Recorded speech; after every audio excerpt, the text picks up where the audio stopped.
জুলাই আগস্টের গণঅভ্যুত্থানের বর্ষপূর্তি উপলক্ষে মাসব্যাপী কর্মসূচির অংশ হিসেবে এই সমাবেশ করছে ছাত্রদল।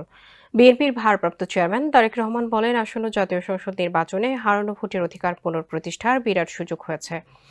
এই সুযোগে কাজে লাগিয়ে স্বাবলম্বী বাংলাদেশ গড়ার লক্ষ্যে বিএনপি গৃহীত পরিকল্পনা বাস্তবায়ন করার জন্য পলাতক স্বৈরাচারের শাসনামলের গত ১.৫ দশকের ভোট প্রয়োগের অধিকার বঞ্চিত ৩ কোটি ভোটার সহ সবার সমর্থন ও সহযোগিতা চেয়েছেন।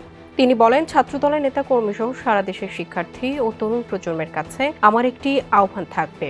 এ সময় তারেক রহমান আহ্বান জানান, তারুণের প্রথম ভোট ধানের শীষের জন্য হোক। এ সময় সমাবেশে উপস্থিত নেতা কর্মীরাও তারেক রহমানের সঙ্গে সুর মিলিয়ে বলেন, তারুণের প্রথম ভোট ধানের শীষের জন্য হোক। বিএনপির ভারপ্রাপ্ত চেয়ারম্যান তরুণ ভোটারদের উদ্দেশ্যে বলেন, তারুণের প্রথম ভোট ধানের শীষের জন্য হোক। দেশের অগাস্ট রাজধানীর শাহবাগের ছাত্র সমাবেশে তার এই চাওয়া সারা দেশের তরুণ ভোটারদের কাছে ছড়িয়ে দিতে উপস্থিত ছাত্রদলের নেতাকর্মীদের প্রতি এই আহ্বান জানান তারেক রহমান।